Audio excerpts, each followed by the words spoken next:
My wife had an affair with a co-worker 17 years ago. Now my daughter used it as a weapon. He's not even my real dad. That day, I made a decision that reshaped my life. Hello, Reddit. Throwaway here. I'm 46 now. This took place only a few months ago. But the truth starts 17 years back. Back when I truly believed I had everything. I was 29 then, married to Leah. We met at a publishing company in Chicago. I worked in marketing. She was in HR. Smart, witty, radiant.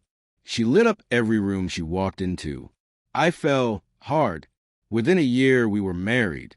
Months later, she shared the news. She was pregnant. I was over the moon. I danced like an idiot in our living room, lifting her up and promising I'd be the best father. We named her Kayla. She became my entire world. Every milestone, scrape knee recital, I was there every step. I loved being her dad more than anything else.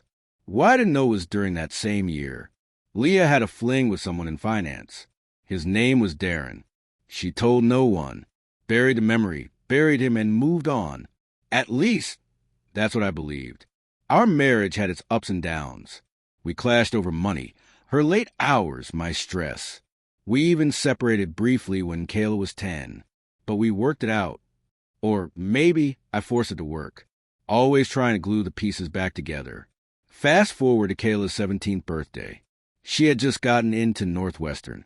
I'd saved for her for years, no vacations, extra shifts, all for her future. I was preparing a heartfelt toast, but everything unraveled in seconds. She stood with her friends, laughing. I approached with her birthday card, just in time to hear her say loudly, "He's not even my real dad." The room went quiet. She stared right at me and said again, "You're not my biological father.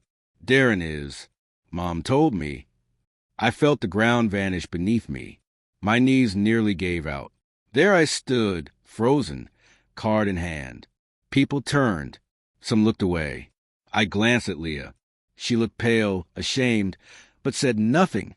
I left the party in a daze. Drove aimlessly, hands shaking. I couldn't process it. 17 years.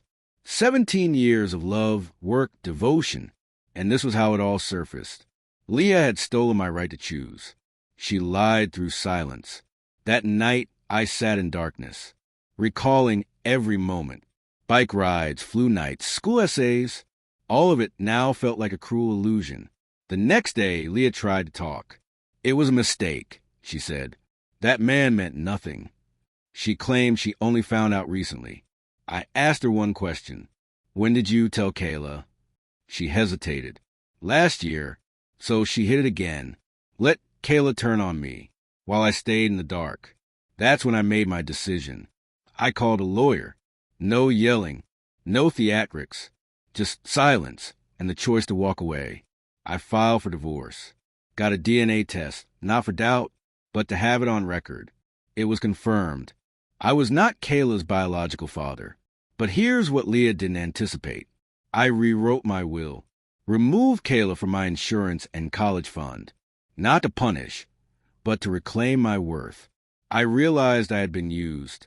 My stability, loyalty, and love, all taken for granted. No remorse, no respect. Just a man expected to give endlessly. When Kayla heard about the money, she burst into my apartment in tears, accusing me of abandoning her. I let her speak. Then I asked, "When did you last thank me?" She went quiet. "When you found out Darren was your father, did you stop to think how I'd feel? Did you even consider the man who raised you?" No reply. "You made your choice," I said. "You picked DNA over devotion. Now ask Darren for help." She cried. I cried too. Not for her, but for the man I once was. Leah later suggested we try to co-parent, said we could rebuild something. I told her flatly, "You ended that chance 17 years ago. Now I'm free, not bitter, just awake." I started traveling, picked up photography, met someone new. She knows everything and still sees value in me. As for Kayla, I hope she learns. That being a father isn't in the blood. It's in the sacrifices, the quiet consistency. But I am not her father anymore. Weeks passed. I stayed away. Moved into a simple 2-bedroom downtown. Nothing luxurious, but it was mine. Peaceful. Quiet. I took time off work. Ignored every call and text from them. Then a letter came, handwritten, from Kayla. She said she was sorry. Said she never meant to hurt me. She was confused, angry. Leah had told her about Darren during an argument. Painted me as someone who wouldn't understand. I had to push you away first because I was scared you'd hate me. She wrote. I wanted to believe her. But then came another envelope. Certified mail. A subpoena. Leah was suing me, not for child support, but spousal support. Claimed I was the main breadwinner, and she'd sacrificed her career. I laughed and I cried.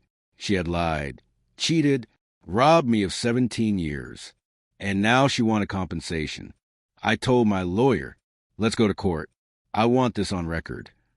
It wasn't a long trial, but it was brutal. I presented the DNA results, laid out the timeline. My lawyer grilled her on the stand. Her story cracked. She said she recently suspected Darren, then admitted she'd wondered for years. Then came the emails, pulled from her company's archives. Turns out she had contacted Darren over the years, wished him happy birthdays. One said, Kayla's eyes look more like yours each year. That sealed it. The judge denied her request, even scolded her in open court. I walked out feeling battle-worn, but vindicated. Still, the chaos wasn't over. 2 months later, a man approached me in a coffee shop. Tall, tense, clean-cut. Are you Michael? He asked. I'm Darren. He looked ashamed. I didn't know, he said. About Kayla. Leah never told me she might be mine. I asked, so why are you here? He replied, she came in my office with Kayla. Told me it was time I stepped up. I nearly dropped my coffee. She's handing her off to you now? He nodded. I told her I'd think about it. But I'm not ready to be a dad to someone I've never met. I thanked him, then walked away. Not hurt, just hollow. Because Leah was rebuilding the same lie, now using Darren. Kayla texted weeks later. He wants nothing to do with me. I thought he'd care. I didn't reply right away. When I did, I wrote, I cared when it wasn't required. I showed up when I didn't have to.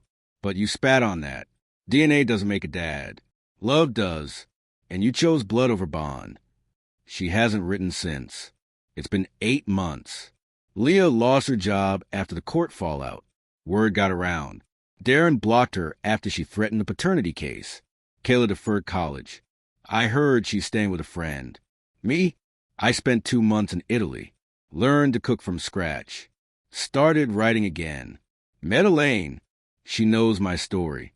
Listens without judgment. She has a 5-year-old son. I don't know what lies ahead, but I do know this. Guilt won't be used against me again, because the moment Kayla said, he's not even my real dad, was the moment I knew my love, once freely given, is now fiercely protected.